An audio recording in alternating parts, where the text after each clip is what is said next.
नगर के रामरेखा घाट के समीप स्थित विश्वामित्र आश्रम यानी कि बड़ी मठिया के महंत चंद्रमा दास पर कई तरह के संगीन आरोप लगाए गए हैं।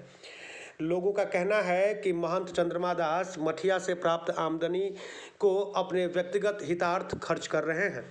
यह भी कहा जा रहा है कि मठिया के नाम पर जो जमीन अर्जित की गई है वह उसे अपने नाम पर कराए जा रहे हैं। इतना ही नहीं, लोगों का यह भी आरोप है कि महंत शादीशुदा हैं और ऐसे में वह मठिया के महंत बनने लायक भी नहीं है। इन सब बातों को लेकर जब हमने महंत चंद्रमा दास जी से बात की तो उन्होंने बताया कि उन पर लगे सारे आरोप बेबुनियाद हैं। उन्होंने कुछ चौंकाने वाले खुलासे किए, जिसमें उन्होंने बताया कि कुछ ऐसे लोग हैं जो कि मठिया की संपत्ति पर नजर गड़ाए हुए हैं। पूर्व में भी उन्होंने धोखे से मठिया की जमीनों को हड़पा है और अब वह मठिया की और जमीनों को अपने नाम कराना चाहते हैं। इसके लिए उन्होंने दबाव बनाया, लेकिन इसका विरोध किया गया।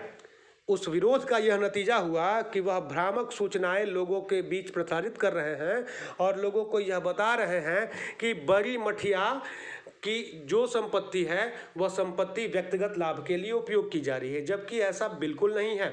उन्होंने कहा कि बड़ी मठिया सार्वजनिक हित के लिए है। कोई भी भूखा व्यक्ति यदि बड़ी मठिया में आता है तो उसे सुबह शाम मुफ्त में भोजन कराया जाता है। साथ ही साथ यहाँ कई तरह के ऐसे अनुष्ठान किए जाते हैं जो जनहित में होते हैं। मठिया के पूर्व महंत के संदेहास्पद परिस्थितियों में गायब हो जाने के प्रश्न पर महंत चंद्रमा दास ने कहा कि वह संदेहास्पद परिस्थितियों में गायब नहीं हुए थे, बल्कि उनकी स्वाभाविक मृत्यु बीमारी के कारण हुई थी और उनका अंतिम संस्कार वाराणसी में कई साधु संतों के उपस्थिति में किया गया था। ऐसे में यह आरोप भी पूरी तरह से बेबुनियाद है। उन्होंने कहा कि नगर के रामबाग के रहने वाले अजय उपाध्याय नामक एक व्यक्ति लगातार उन्हें परेशान कर रहे हैं। पूर्व में उन्हीं व्यक्ति के द्वारा मठिया की कई मूल्यवान जमीनों को अपने नाम करा लिया गया, जो कि रामबाग में है। यह काम धोखे से किया गया था। अब वह मठिया की अन्य जमीनों पर भी नजर रखे हुए हैं। वही व्यक्ति कुछ दिनों पूर्व उनके यहाँ आए थे और कहा था कि वह रामरेखा घाट के समीप एक सर्विसिंग पॉइंट खोलना चाहते हैं, जिसके लिए उन्हें जमीन की आवश्यकता है। जब महंत के द्वारा उन्हें इस तरह के चीज़ों को खोलने के लिए जमीन देने से इनकार कर दिया गया तो उनके द्वारा अब तरह तरह के प्रपंच रचे जा रहे हैं। ऐसे में उन्होंने साफ तौर पर कहा कि ऐसे लोगों के विरुद्ध वह न्यायालय का दरवाज़ा खटखटाएंगे और उन्हें सजा दिलाने के लिए जो भी संभव होगा वह करेंगे। उन्होंने कहा कि मठिया की ज़मीन सार्वजनिक हित के लिए आज भी उपयोग होती है और कल भी उपयोग होगी। उन्होंने साफ तौर पर कहा कि ऐसे लोगों जिनकी नज़र मठिया के ज़मीन पर है उन्हें किसी भी सूरत में नहीं बख्शा जाएगा। ये समाचार पत्र में प्रकाशित हुआ है कि मठिया जो है जिस पे आपका कब्जा है, कहा जा रहा है कि आप गलत तरीके से महंत बने हुए हैं। यहाँ तक उसमें कहा गया कि पूर्व महंत की संदेहास्पद परिस्थितियों में मौत हो गई थी। क्या कहेंगे इन आरोपों पर? महाराज जी का मौत बहुत अच्छा हुआ था, बनारस में हुआ। बीमार थे, यहाँ से कई साधु संत गए, जा कर के उनका संस्कार किए। जल संस्कार हुआ बनारस में मरकंडिका घाट पर, और हम उस समय नहीं थे। हम 2 दिन के बाद यहाँ से आसाम से यहाँ पहुँचे। इसके बाद में वो महाराज जी का भंडारा वगैरह हम खुद किया और यहाँ पर हमेशा साधु संत का भीड़ रहता था। लेकिन आजकल साधु आप लोग देखते होंगे कि नए में साधु नहीं हो रहे हैं। जो है पुराने वही आते जाते हैं, उनकी सत्कार यहाँ सेवा हमेशा होता है। और बक्सर में किसी भी स्थान में ऐसा नहीं है कि जहाँ 5 को साधु पहुँचे तो उनकी भोजन की व्यवस्था हो। केवल रामरेखा घाट बड़ी मठिया में ऐसा व्यवस्था हमेशा से था और आज भी है। क्या लगता है जो लोग आरोप लगा रहे हैं या इस तरह की बातें कह रहे हैं वो क्यों ऐसा हो रहा है? वो लोग जो आरोप लगा रहे हैं उनको किसी को ज़मीन चाहिए जी। गाड़ी धोलाई का मशीन बैठाने के लिए, किसी को दुकान चाहिए जी।